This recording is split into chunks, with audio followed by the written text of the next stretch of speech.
14 फरवरी 2019 को पुलवामा हमला हुआ था। हमले की जिम्मेदारी पाकिस्तान स्थित आतंकवादी संगठन जैश ए मोहम्मद ने ली थी।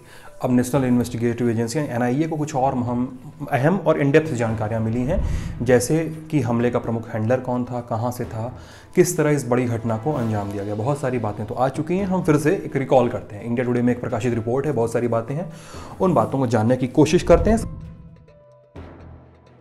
एनआईए ने 25 अगस्त को पुलवामा हमले से संबंधित चार्जशीट दाखिल की जम्मू की एक स्पेशल कोर्ट में। 13,800 पन्नों की चार्जशीट। कुल 19 लोग हैं जिन पर हमले के लिए उकसाने, मदद करने और हमले को अंजाम देने के आरोप हैं।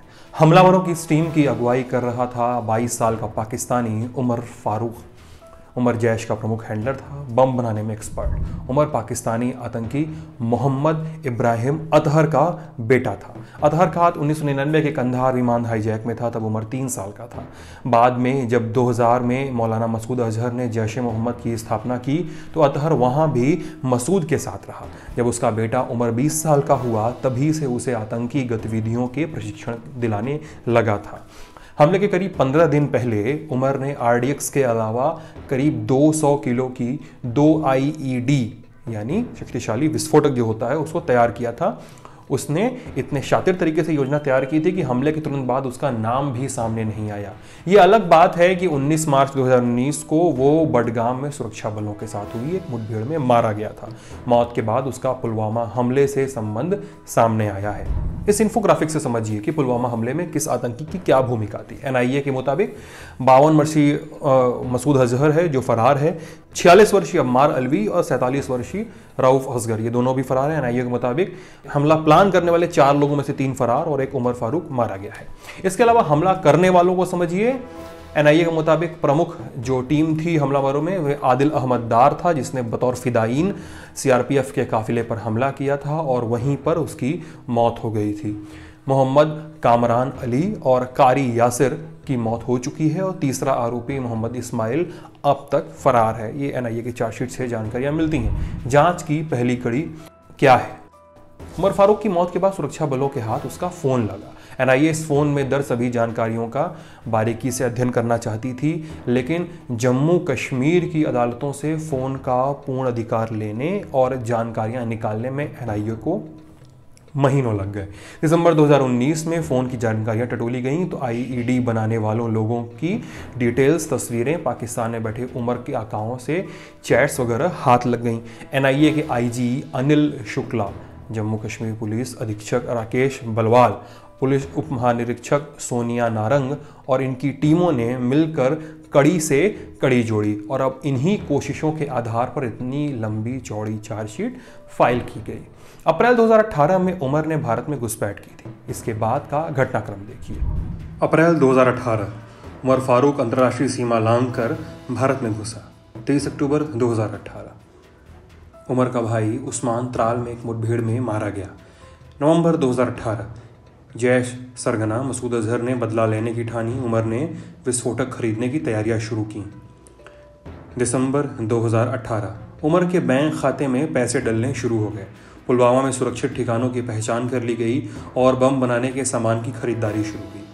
20 से 30 जनवरी 2019 कार खरीदी गई और उसमें बम को तैयार किया गया। फिदायीन हमलावर का प्रचार वीडियो तैयार किया गया।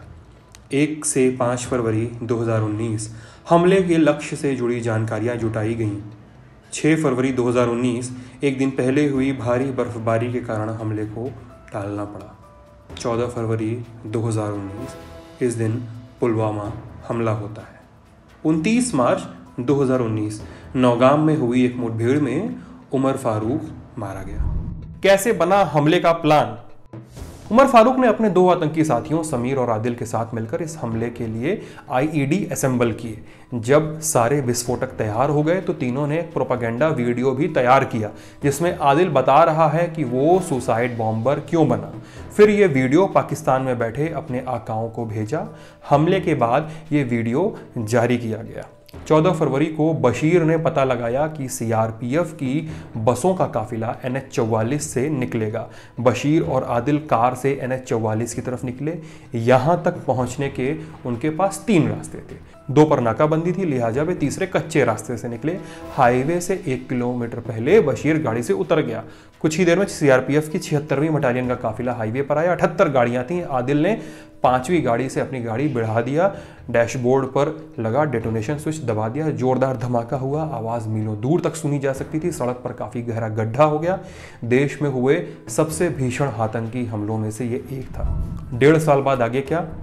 मामला अब जम्मू की अदालत में है। एनआईए वहां चार्जशीट साक्ष्य पेश करेगी। पाकिस्तान की संलिप्तता साबित की जाएगी। भारत इन साक्ष्यों का उपयोग फाइनेंशियल एक्शन टास्क फोर्स यानी FATF के सामने भी कर सकता है, पाकिस्तान का नाम ब्लैकलिस्ट में जुड़वाने के लिए।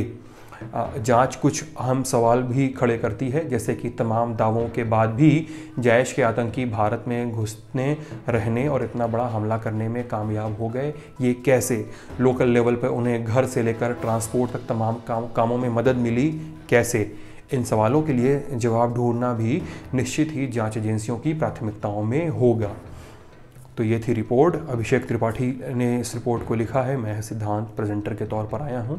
आप अपना ख्याल रखिए। ललन टॉप को फॉलो करते रहिए। बहुत बहुत शुक्रिया। फेसबुक पर क्या फैला, ट्विटर पर कौन हुआ ट्रोल, यूट्यूब की ट्रेंडिंग से लेकर इंस्टा के सब झोल, सोशल मीडिया की हर उठापटक एक जगह। सोशल लिस्ट सोमवार से शुक्रवार रात 10 बजे दी ललन टॉप पर।